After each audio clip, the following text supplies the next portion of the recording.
nggak bisa bahasa Inggris.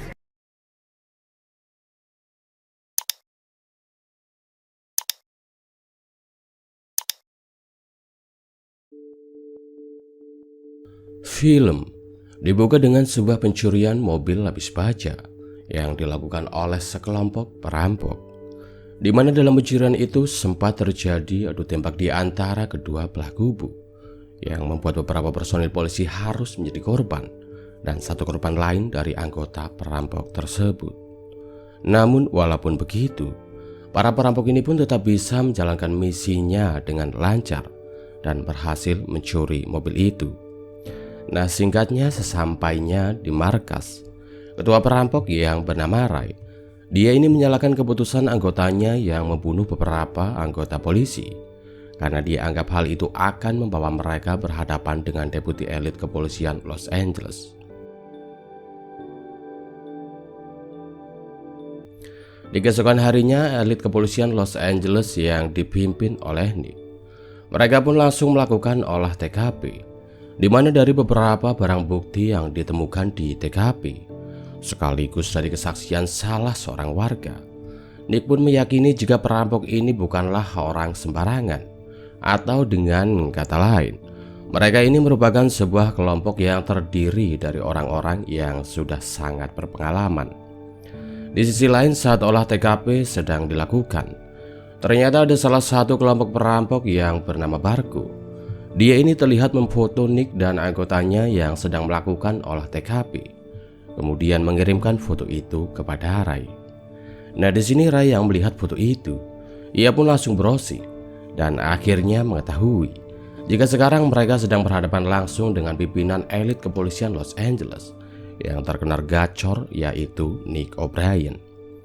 Beralih kepada Nick dan anggotanya, mereka pun terlihat menganalisa dan meneliti lebih lanjut mengenai temuan mereka di TKP untuk memperkirakan mengenai siapa orang yang menjadi dalang di balik pencurian mobil ini. Di mana setelah menganalisa dan meneliti, mereka pun mendapatkan nama Ray Merriman yang merupakan seorang mantan pasukan tentara yang baru saja dibebaskan dari penjara karena kasus perampokan 8 bulan yang lalu. Selain itu, mereka juga menemukan nama seorang pria bernama Donnie yang menurut informasi sedang dekat dengan si Ray ini. Alhasil malam itu juga Nick pun langsung pergi ke tempat kerja dari Donnie. Di sana Nick menyamar sebagai seorang pelanggan dan sedikit berbincang-bincang dengan si Donnie ini. Hingga saat Donnie selesai bekerja dan ia hendak pulang, tiba-tiba Nick pun langsung menyerangnya dan menyetrumnya hingga pingsan.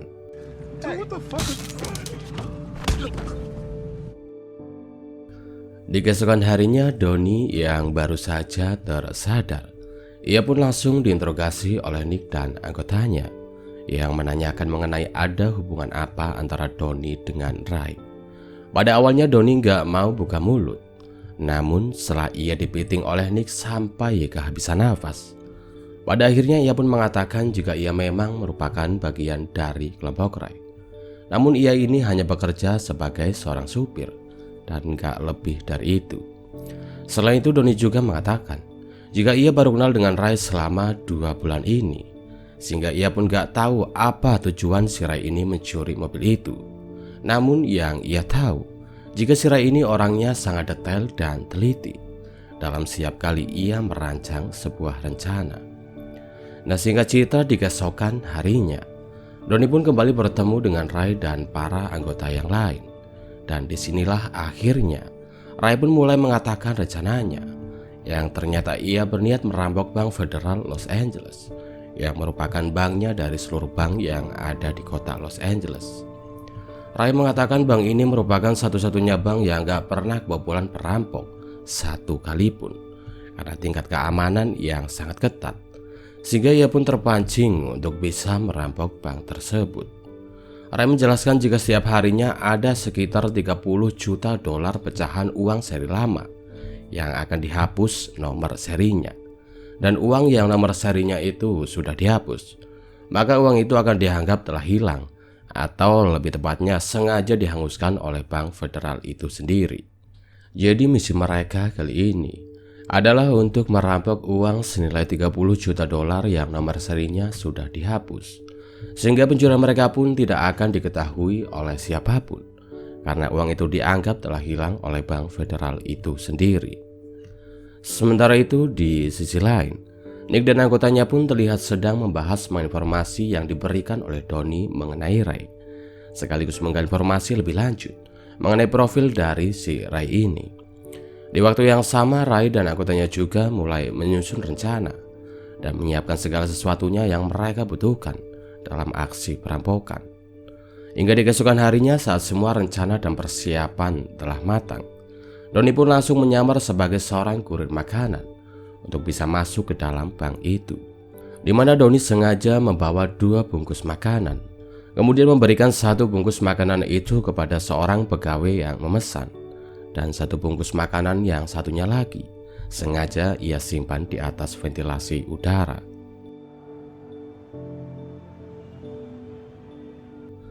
Malam harinya, saat Ray dan anggotanya sedang makan malam di sebuah restoran, mereka tiba-tiba kedatangan Nick dan anggotanya yang juga sengaja datang ke tempat itu. Di sana Nick ini sempat menegur Donnie dan sengaja mengganggu istri dari Ray, yang membuat si Ray ini tentunya terpancing emosinya. Sehingga di sini si Ray pun langsung meminta Nick untuk tidak mengganggunya. Hingga saat acara makan malam itu telah selesai, Ray pun langsung menginterogasi Donnie karena ia mencurigai jika si Donnie ini merupakan seorang polisi karena ia kenal dengan Nick. Donnie pun menjelaskan jika ia memang kenal dengan Nick karena beberapa hari lalu ia sempat diinterogasi oleh Nick dan anggotanya. Namun dalam interogasi itu ia mengaku tidak membocorkan apapun kepada mereka. Selain itu, Donnie juga menegaskan jika ia bukanlah anggota polisi. Dan beruntungnya saat itu Ray pun percaya dengan Donnie dan mengatakan jika mereka akan menjalankan misi perampokan mereka pada hari Jumat nanti. Malam itu, saat Nick dan anggotanya sedang berada di sebuah pasar, mereka tiba-tiba dihampiri oleh Donnie yang mengabarkan jika Ray akan melakukan aksi perampokannya pada hari Jumat. Selain itu, ia juga mengingatkan Nick untuk tidak lupa menggunakan rompi anti peluru sebelum Donnie pergi meninggalkan tempat itu. Di keesokan harinya, Ray dan anggotanya pun terlihat mulai melakukan persiapan untuk melakukan perampokan. Di waktu yang sama, Nick dan anggotanya juga terlihat mulai melakukan persiapan guna untuk melakukan penangkapan. Di mana saat semua persiapan telah selesai, Ray dan anggotanya pun langsung meluncur ke salah satu bank konvensional di kota Los Angeles dan secara terang-terangan langsung di siang bolong melakukan perampokan di bank tersebut. Hal itu pun jelas membuat Nick dan anggotanya kebingungan mengenai apa sebenarnya rencana yang direncanakan oleh Ray dan kelompoknya. Gak lama dari itu terdengar suara ledakan dari dalam bank. Hingga saat Nick masuk dan mulai mengeceknya, ia pun tidak menemukan keberadaan Ray dan anggotanya yang ternyata sudah melarikan diri melalui saluran air yang berada di bawah bank itu. Sehingga di sini terungkaplah sebuah fakta kenapa Ray ini merampok bank itu, yaitu semua itu untuk mengecoh Nick dan anggotanya agar mereka bisa leluasa merampok Bank Federal Los Angeles. Beruntung saat itu Nick yang segera mengetahuinya, ia pun langsung OTW ke TKP. Sementara itu di sisi lain, Ray dan 1 anggotanya pun menyamar sebagai pegawai salah satu bank konvensional agar mereka bisa masuk ke dalam Bank Federal, di mana bermodalkan uang yang ia curi di bank tadi.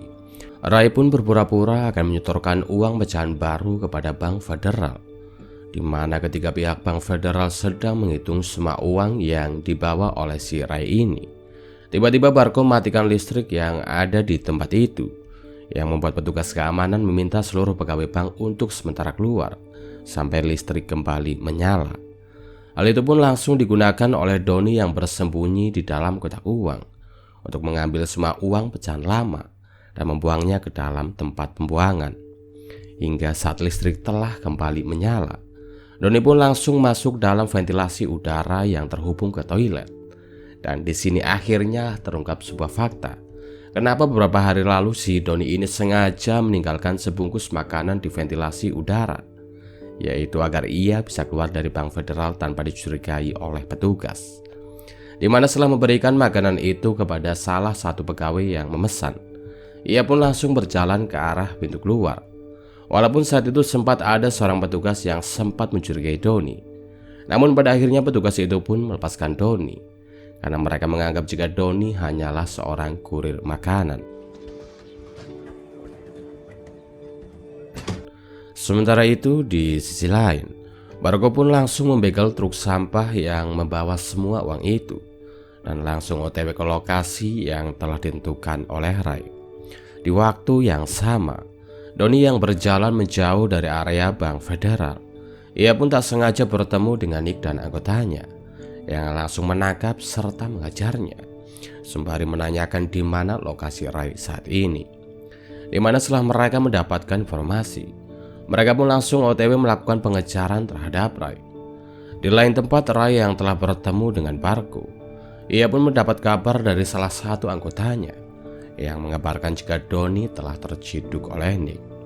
Alhasil di sini Ray pun langsung mengajak anggotanya yang masih selamat untuk melarikan diri sejauh mungkin dari tempat itu untuk bisa menghindari kejaran Nick dan anggotanya.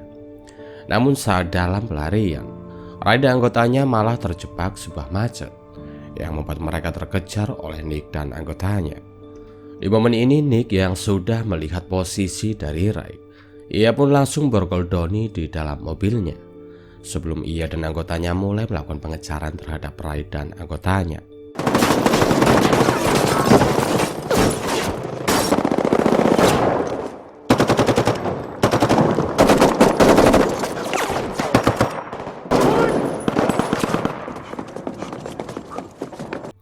Aksi tembak-tembakan dan kejar-kejaran di antara mereka pun gak bisa dihindarkan.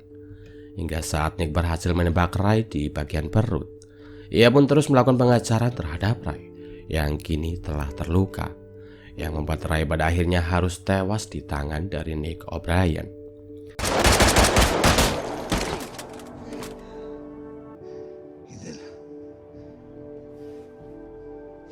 Setelah kejadian itu, Nick pun kembali ke mobil. Namun siapa sangka di sana ia tidak menemukan Doni yang ternyata telah berhasil melarikan diri. Nick pun kemudian berusaha mengecek ke mobil milik Ray. Namun bukannya menemukan uang curian, ia pun malah menemukan sampah uang yang telah digiling di dalam mobil itu. Di mana di tengah kebingungan, Nick pun merenung sembari memandangi foto dari Doni. Hingga saat malam tiba, Nick pun pergi ke tempat kerja dari Doni. Sayang setibanya di sana, si pemilik tempat itu mengatakan jika Doni telah resign 2 hari yang lalu. Hal itu pun membuat Nick langsung bengong dan memandangi foto dari Doni yang berada di tempat itu. Dan kini ia pun akhirnya mengetahui jika ternyata dalang dibalik semua ini ternyata bukanlah Ray, melainkan adalah Doni. Beralih ke London, terlihat Doni yang kini telah bekerja di salah satu bar yang ada di kota itu. Gak lama dari itu ada seorang pengusaha berlian yang memesan minuman kepada Doni. Dan di sini Doni pun terlihat sengaja menggratisi minuman si pengusaha sembari tersenyum, seolah-olah ia ini telah memiliki target baru untuk melanjutkan aksi perampokannya. Dan film pun selesai.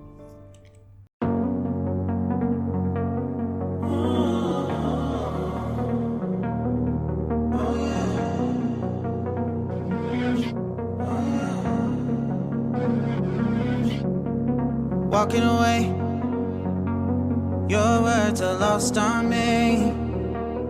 It's taking everything not to turn around.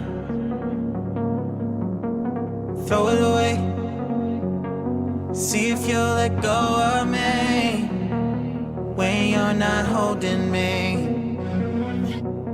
I can see it now. Hey, when I lose, but if I'm gonna lose you,